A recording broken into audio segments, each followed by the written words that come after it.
नमस्कार। India debate में आप सबका स्वागत है। मैं हूं आशुतोष पाठक। मित्रों, मैंने आपसे वायदा किया था कि आपको कुछ डिटेल बताऊंगा और आज का वीडियो आप बहुत गंभीरता से सुने, देखें। अपने आंख, अपने कान, अपने मस्तिष्क तीनों को खोल करके ठीक से समझना है कि अपने देश के साथ, भारत के साथ, अपने राष्ट्र के साथ जो धोखा हुआ, इतना बड़ा घोटाला हुआ, सबके सब मौन रहे, चुप रहे और वो आगे प्रोसीड भी करता रहा। जिसे आप इज्जत बख्शते रहे, जिसे आप दुनिया के शूरमा समझते रहे, जो सूचनाएं आप तक पहुंची या पहुंचाई गई मीडिया के माध्यम से, सबके सब एक साथ कॉम्प्रोमाइज हो जाते हैं, सबके सब। मैंने हालांकि इस मामले में 2020-21 में चर्चा की शुरुआत की थी। उस वक्त हमारा नेटवर्क इतना बड़ा नहीं था, हम आप तक पूरी तरह से नहीं पहुंच पाते थे, लेकिन जिन्होंने क्यूबाइब को शुरुआती दौर में देखा होगा उन तक जरूर कुछ न कुछ सूचना पहुंची होगी। लेकिन आज मैं आपको विस्तार से एक ऐसे घोटाले के बारे में बताने जा रहा हूं जिस घोटाले को हमारी पूर्ववर्ती सरकार ने कैसे अंजाम दिया और कैसे पूरी सत्ता प्रतिष्ठान उनके सामने बिछ गया। और आज जो कुछ भी गड़बड़ियां, जो गतिविधियां, जो गड़बड़ गतिविधियां हो रही हैं, उसका फल, उसका बीज उसी वक्त बोया गया था, अब आप फल खा रहे हैं। भ्रष्टाचार का वो तांडव किया गया। अंग्रेज जब हमारे यहां आए थे तो इस मस्तिष्क से आए थे जिसकी चर्चा आजकल प्रधानमंत्री कर रहे हैं। और इस बातचीत की शुरुआत करने के पहले मैं अपने देश के प्रधानमंत्री को बधाई देता हूं कि अंततः लगातार हमारे सूचनाओं के बाद लगातार हमारी पूरी टीम प्रधानमंत्री कार्यालय तक अनवरत पिछले 3 वर्षों से सूचनाएं भेजने का काम कर रही है। और अंततः प्रधानमंत्री अब अपने देश के प्रति, राष्ट्र के प्रति इतने संवेदनशील हो गए हैं जो उन्होंने फैसला करके कहा कि 2035 तक हम गुलामी की एक एक चीज को खत्म कर देंगे और उस गुलामी की मानसिकता से हम बाहर आ जाएंगे। इसलिए मैं अपने प्रधानमंत्री को साधुवाद भी देना चाहता हूं, बधाई भी देना चाहता हूं कि प्रधानमंत्री ने अंततः हम लोगों की बात को स्वीकार किया, माना और ये जो गुलामी की जो जंजीरें हैं उसको तोड़ने का उन्होंने टाइमलाइन भी दिया 2035। हमें मालूम है कि प्रधानमंत्री को किस प्रकार से घेरा गया और उसको चक्र में वो फंसते फंसते रहे, लेकिन उन्होंने बड़ी झंझावातों से देश को निकालने की अपने तरीके से कोशिश की, उन्होंने निकाला भी। लेकिन मित्रों, आज मैं वो बात कहने जा रहा हूं जिसको लेकर के पूर्ववर्ती सरकार ने हमारे साथ क्या किया। अंग्रेजों ने हमारी एजुकेशन को तबाह किया था और एक दूसरे अंग्रेज ने हमारे हेल्थ केयर को तबाह कर दिया। आज हर घर में बीमार लोगों की फौज खड़ी हो गई है। राजीव भाई दीक्षित इसको लेकर के पूरे देश में अलग जगाने की कोशिश कर रहे थे, लेकिन दुर्भाग्यवश उनकी भी पहले मृत्यु हो गई। और 2010 में किस परिस्थिति में उनकी मृत्यु हुई मुझे नहीं मालूम, यह आज भी जांच का विषय है।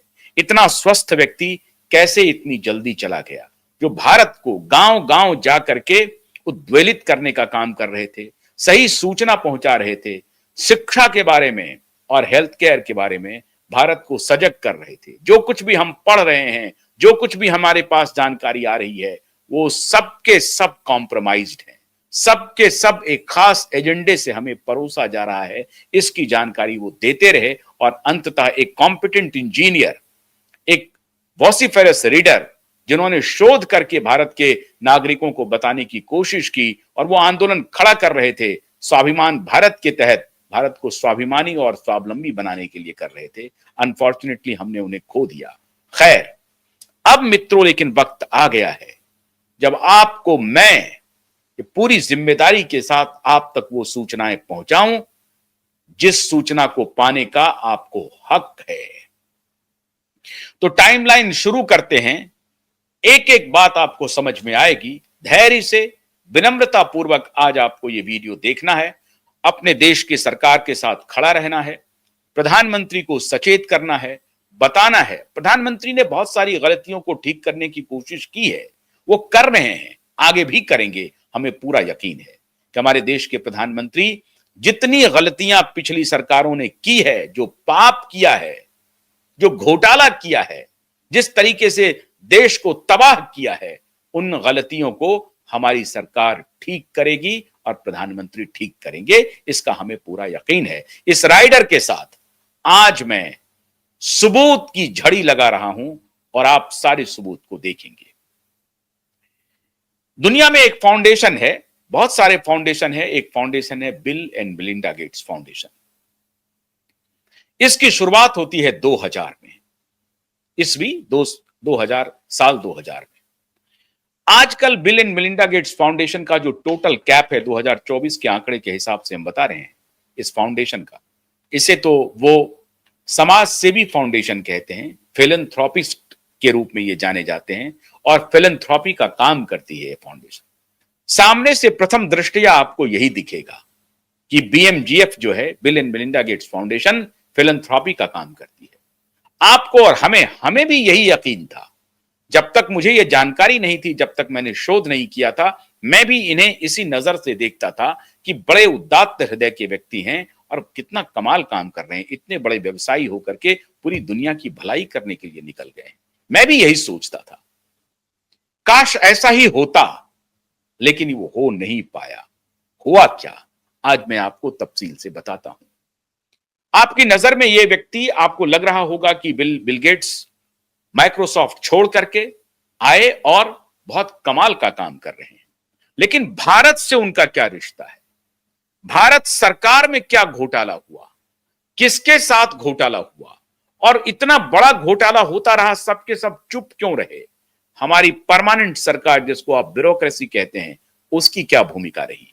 उन्होंने किस तरह से भारत के संतति को तबाह करने का काम किया है, जनरेशन को खत्म करने का काम किया है? वो सरकारी तंत्र जिन्होंने भारत के जनरेशंस को तबाह कर दिया, आज मैं आपके सामने कच्चा चिट्ठा रखने जा रहा हूं। तो ये शख्स बिल गेट्स हैं। इनका एक बीएमजीए फाउंडेशन शुरू हुआ 2000 में। सामने से ये लगा कि साहब ये तो फिलैंथ्रोपी करने के लिए आए हैं। दुनिया भर में हेल्थ केयर को लेकर के बड़े चिंतित थे। मानवता जो परेशान थी बीमारियों से, बीमारी से परेशान नहीं थी। बीमारी कैसे आई है वो भी मैं बताता हूं आपको।